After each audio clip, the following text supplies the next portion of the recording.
Guys, welcome back to last moment tuitions. I am Dhruvi और आज हम देखेंगे transient response of RL circuit. Now RL circuit क्या होता है? वो सर्किट जिसमें सिर्फ रेजिस्टर और इंडक्टर एज देयर एलिमेंट्स होंगे, उसे हम आरएल सर्किट कहेंगे। सो this is the diagram for the same, जिसमें हमारा वोल्टेज है, उसके बाद स्विच है, उसके बाद आरएल है, इसलिए R component and then the L component. Current flowing through the circuit हमने आई ऑफ टी दिखाया है।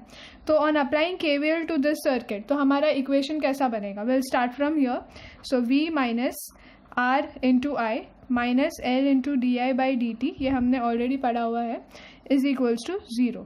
तो ये हमारा हुआ linear differential equation of first order. ठीक है, अब हमें एक चीज जो याद रखनी है वो ये है कि द वैल्यू ऑफ आई जो हमें ऑन सॉल्विंग द इक्वेशन मिलेगा वो ये है कि it is v by R minus v by R into E raise to minus R by L into T, जहाँ पर t is greater than 0। So this is the formula that you need to remember. Final equation, derivation is not necessary. तो ये हमारा equation है for complete response. तो इसमें जो first term है वो है v बाय आर। तो v बाय आर को हम कह सकते हैं कि ये है स्टेडी स्टेट रिस्पॉन्स और फोर्स्ड रिस्पॉन्स, या फिर इसको जीरो स्टेट रिस्पॉन्स भी बोल सकते हैं। और जो हमारा सेकेंड टर्म है जो कि है v by R into E raise to minus R upon L into T, इसको हम बोलते हैं कि ये है नेचुरल रिस्पॉन्स और द ट्रांजिएंट रिस्पॉन्स।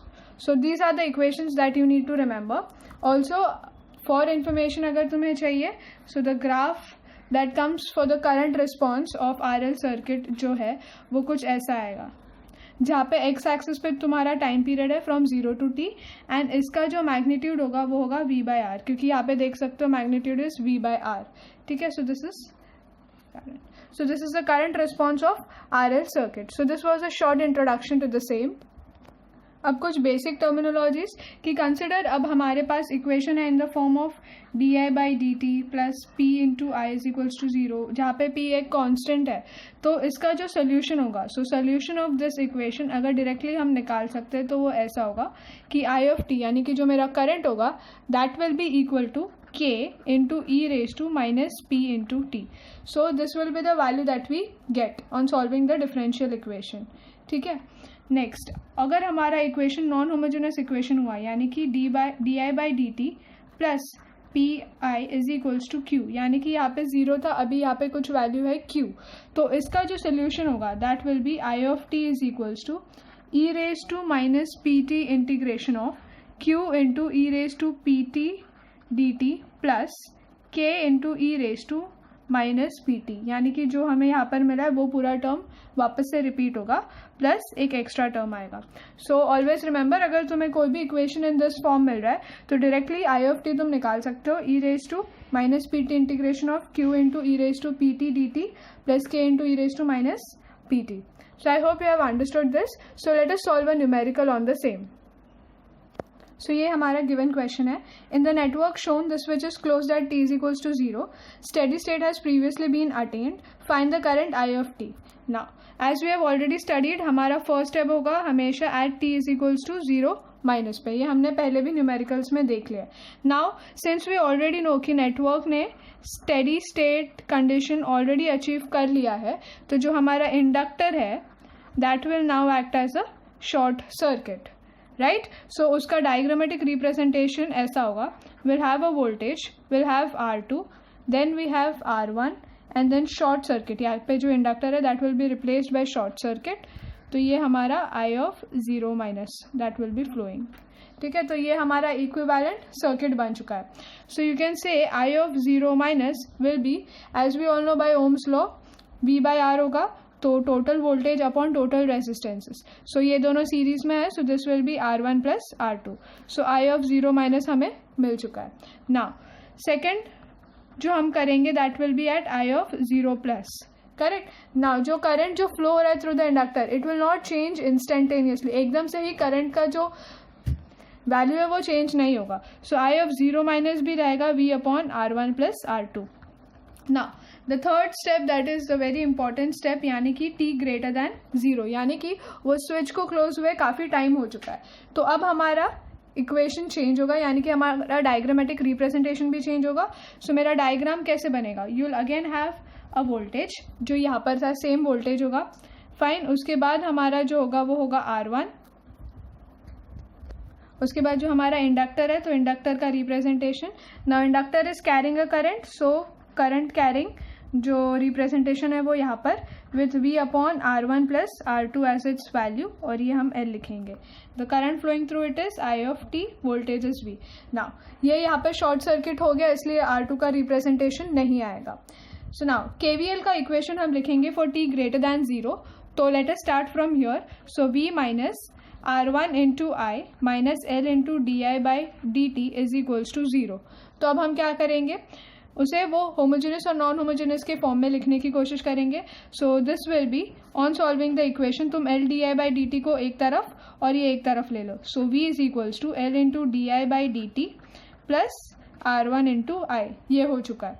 तो अब हम क्या करेंगे, इसको डिवाइड बाय L कर देंगे. So V by L is equals to DI by DT plus R1 upon L into I. So I hope everyone has understood this कि ये कहाँ से आया.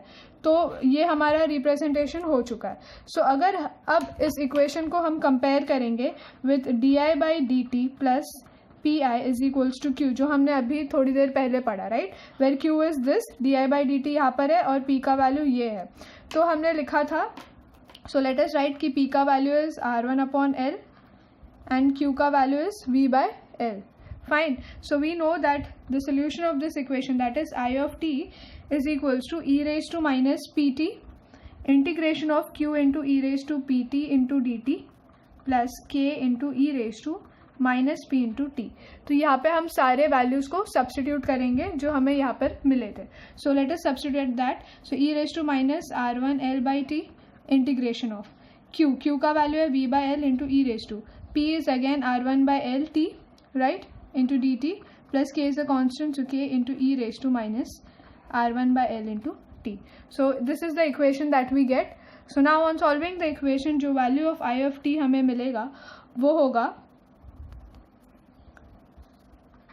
v by r1 plus k into e raised to minus r1 by l into t.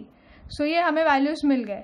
अब हमें final values निकालने के लिए विल सब्सटीट्यूट की at t is equals to 0. हमारा जो I ऑफ 0 मिला था हमें पहले ही, जो कि था V upon R1 plus R2.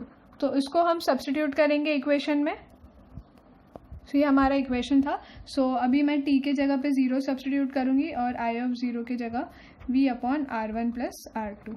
So let us do that. So I of 0 हो जाएगा मेरा V upon R1 plus R2 is equals to V by R1 plus K into E raise to 0 हो जाएगा. Anything raise to 0 is 1. ठीक है. So this will be V upon R1 plus R2 is equals to V upon R1 plus K.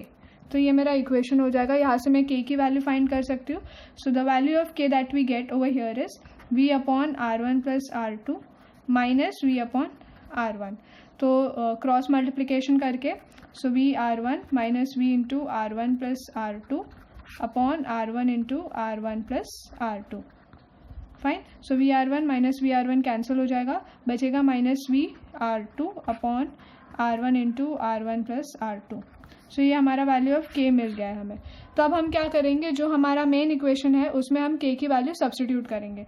So the final I of t that we get is V upon R1 plus K का value is this. So substitute that V R2 upon R1 plus R2 into e raised to minus R1 L into t.